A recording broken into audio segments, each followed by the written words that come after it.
샬롬, 말씀 읽어주는 김기웅 목사입니다. 오늘도 기대하는 마음과 사모하는 마음을 가지고 하나님의 말씀 함께 읽겠습니다. 민수기 22장 21절부터 35절까지의 말씀입니다. 발람은 아침에 일어나 나귀의 안장을 얹고 모압에서 온 귀족들과 함께 길을 떠났다. 그러나 발람이 길을 나서자 하나님께서 진노하셨다. 하나님의 천사가 그가 가는 것을 막으려고 길에 서 있었다. 발람은 나귀를 탔고 하인 둘이 그와 함께 가고 있었다.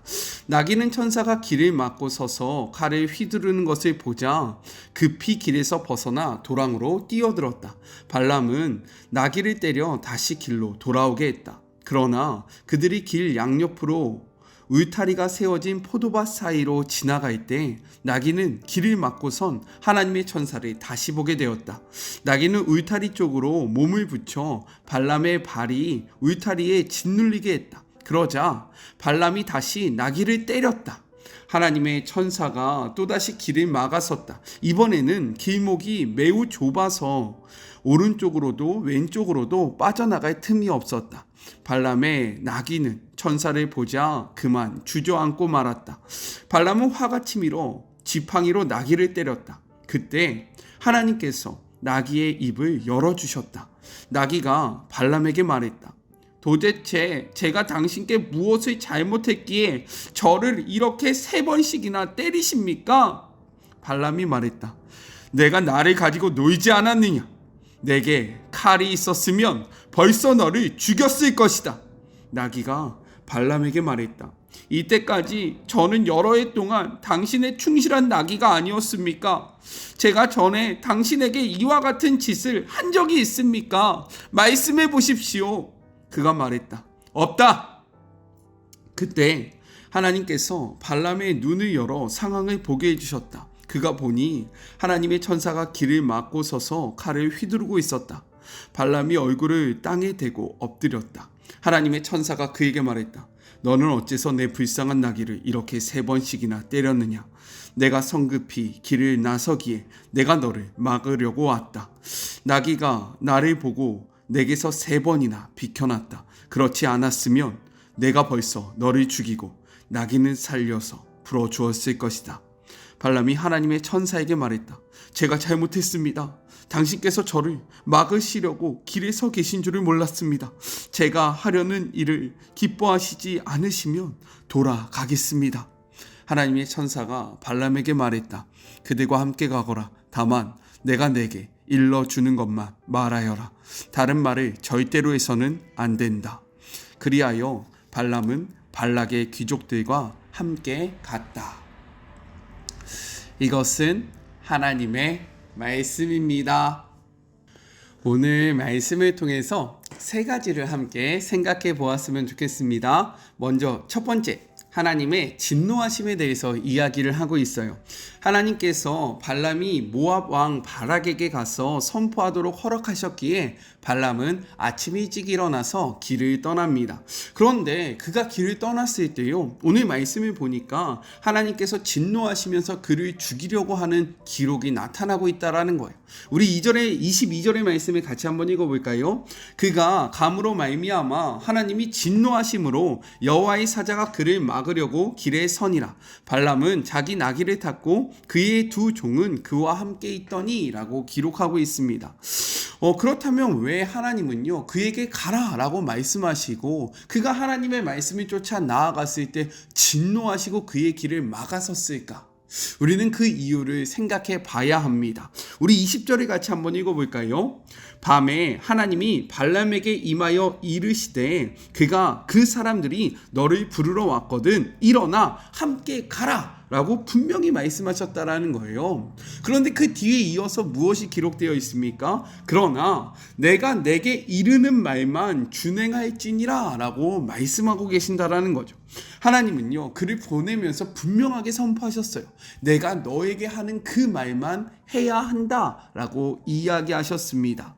이것이 바로 하나님이요 발람을 발락에게 보내는 이유와 목적이었다라는 거죠. 하지만 발람의 목적은 달랐던 겁니다. 그는요 재물에 대한 탐욕이 있었어요. 그렇기에 그는 하나님의 뜻이 무엇인지 분명하게 알았음에도 불구하고 더 많은 재물을 가지고 온 그들 앞에 하나님 앞에 다시금 뜻을 묻는 그러한 일을 벌였습니다. 또한 하나님의 허락이 떨어지자마자 어떻게 합니까? 아침 일찍 그 길로 나아갔다라는 거예요. 즉 그는요 하나님의 명령을 수행하기 위해서 그 길을 떠난 것이 아니라 자신의 만족을 위해 그 여정을 떠났기 때문에 하나님은요 그 길에 진노하셨고 그 길을 막았었다라고 생각할 수 있는 겁니다. 성경에는요 이렇게 기록되어 있어요. 사무엘상 16장 7절의 말씀입니다. 여호와께서 사무엘에게 이르시되 그의 용모와 키를 보지 말라. 내가 이미 그를 버렸노라. 내가 보는 것은 사람과 같지 아니하나니 사람은 외모를 보거니와 나 여호와는 중심을 보느니라 라고 분명하게 말씀하세요. 또한 요한계시록 2장 23절은요 우리에게 이렇게 이야기하고 있습니다. 또 내가 사망으로 그의 자녀를 죽일지니 모든 교회가 나는 사람의 뜻과 마음을 살피는 자인 줄을 알지라. 내가 너희 각 사람의 행위대로 갚아주리라 라고 말씀하고 계신다라는 거예요. 무엇입니까? 성경은요 계속해서 이야기해요. 하나님은 우리의 중심을 보신다. 우리의 마음을 보시고 우리의 행위대로 우리에게 갚으시겠다라고 약속하고 계신다라는 것. 이렇듯 우리가 아무리 그럴듯하게 보이게 우리의 그러한 본심을 가리고요 겉모습으로 우리를 포장한다 할지라도 하나님은요 우리의 중심을 꿰뚫어 보고 계신다라는 거예요. 이를 기억하는 우리 사랑하는 마리모 가족들이 되었으면 좋겠습니다. 하나님이요 우리의 본심을 아신다라는 거예요. 아셨죠? 둘째, 눈이 먼 발람과 눈이 밝은 나귀에 대해서 이야기를 하고 있습니다. 성경에서 나귀는요 사람과 물건을 운송하는 수단이었어요. 그런데 이러한 나귀는 정결하지 못한 짐승으로 간중되어서요 음식이나 희생 제물로 사용할 수 없었습니다. 또한 어리석고 통제하기 어려운 짐승으로 여겨졌다라는 거예요. 그런데 오늘 말씀을 보면요 이런 어리석고 정결하지 못한 나귀는 하나님의 사자를 알아보고요 3번이나 발람을 막아서는 그러한 일을 벌이게 됩니다. 23절의 말씀을 같이 한번 읽어볼게요. 나귀가 여호와의 사자가 칼을 빼어 손에 들고 길을 선 것을 보고 길에서 벗어나 밭으로 들어간지라. 발람이 나귀를 길로 돌이키려고 책짓질하니 라고 기록되어 있다라는 거죠. 이에 반해서요 당시 가장 존귀하고 유명했던 발람은 자신의 길을 막아서는 나귀를요 3번이나 책짓질하면서 그를 돌이키려고 했고요. 더 나아가서 만약에 나에게 지금 칼이 있었다면 너를 그 즉시 베어 죽였을 것이다 라고 이야기를 했다라는 거죠. 우리 29절의 말씀을 같이 한번 읽어볼게요. 발람이 나귀에게 말하되 내가 나를 거역하였기 때문이니 내 손에 칼이 있었더라면 곧 너를 죽였으리라 라고 이야기합니다. 이것은요 나귀와 발람의 대화 속에서 이루어진 대화인데 우리가 여기서 생각해야 할 것이 있습니다. 어떤 사람들은요 어떤 분들은 이렇게 이야기해요. 어떻게 나귀가 이야기를 해? 그렇기 때문에 이것은 거짓말이야. 아니면 이것은 꾸며낸 이야기야 라고 말을 합니다. 그런데요 우리 한번 생각해 보셨으면 좋겠어요. 하나님은요 말씀으로 이 땅을 창조하신 분입니다. 또한 하나님께는요 능치 못할 일이 없다라는 거예요. 그러한 하나님이요 나귀를 말하게 하는 것이 불가능했을까요? 우리가 만약에 이것을 거짓된 이야기다, 꾸며낸 이야기다, 이것은 그냥 상상의 이야기가 아닐까라고 생각하는 순간 성경의 모든 이야기는 거짓말이 되는 겁니다. 그렇기에 우리는 이것을 믿음으로 믿어야 된다라는 거예요. 하나님이 원하시면 나귀도 이야기를 할 수 있다. 믿으시죠? 이러한 믿음이 우리 안에 있기를 소망합니다. 네, 다시 돌아와서 성경의 기록을 한번 살펴볼게요. 잠언 28장 22절입니다. 이렇게 이야기하고 있어요. 악한 눈이 있는 자는 재물을 얻기에만 급급하고 빈궁이 자기에게 임하는 줄을 알지 못하느니라. 지금 성경은요 어리석은 나귀와 유명한 발람의 대조를 통해서요 지금 이 발람의 눈이 얼마나 멀어 있는지를 분명하게 보여주고 있다라는 거죠. 정말로 하찮은 이 나귀가 알아보고 있는데, 이 나귀는 하나님의 사자를 보면서 그를 막아서고 있는데, 그 당시 유명하고 하나님의 음성을 들으며 하나님의 뜻을 구했던 발람은요, 눈이 어두워져서 하나님의 사자를 알아보지 못했다라는 거예요. 왜요? 재물에 욕심이 멀어 있었기 때문에 그러한 것입니다. 바로 이러할 때에 하나님이 이렇게 역사하세요. 31절입니다. 그때 여호와께서 발람의 눈을 밝히심에 여호와의 사자가 손에 칼을 빼들고 길에 선 것을 그가 보고 머리를 숙여 엎드렸다라고 이야기를 합니다. 우리의 눈은 무엇을 바라보고 있습니까? 우리 역시요, 발람처럼 욕심의 눈이 멀어서 하나님의 일하심을 발견하지 못하고 있지는 않나요? 간절히 소망하는 것은요, 우리의 눈이 밝아져서 하나님의 일하심을 온전히 바라보고 그 길로 나아가는 우리 모두가 되었으면 좋겠습니다.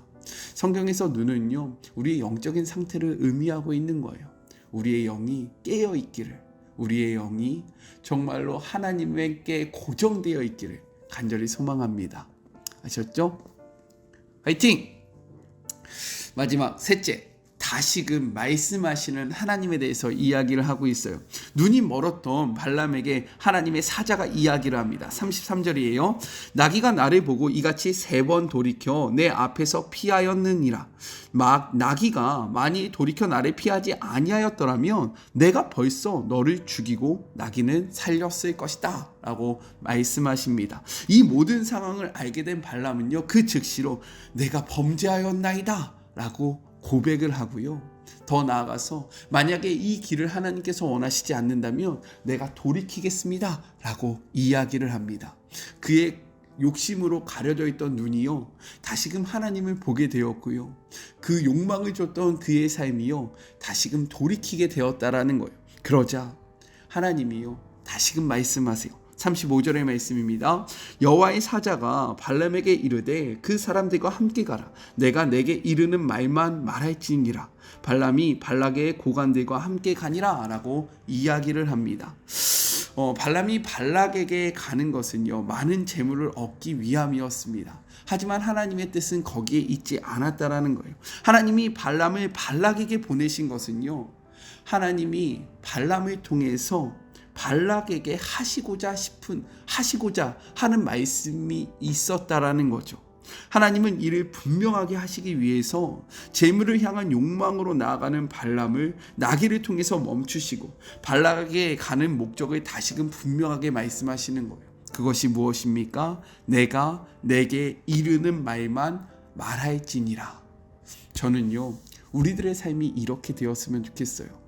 우리가 살아가는 삶의 장소에서 우리가 우리의 뜻과 우리의 욕망을 말하는 것이 아니라 하나님이 우리에게 하신 그 말씀을 온전히 선포하는 제가 되었으면 좋겠고요, 우리 사랑하는 마리모 가족들이 되었으면 좋겠습니다. 하나님의 말씀만 우리의 마음에 가득하기를 간절히 소망합니다. 우리 같이 기도할까요? 하나님 감사합니다. 오늘도 주의 말씀을 통해서 우리가 어떻게 살아가야 할지를 분명하게 말씀하여 주심에 감사합니다.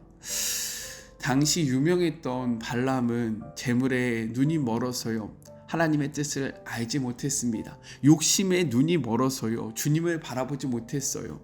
주님, 우리는 어떠합니까? 우리의 눈은 무엇을 바라보고 있고 무엇을 소망하고 있습니까?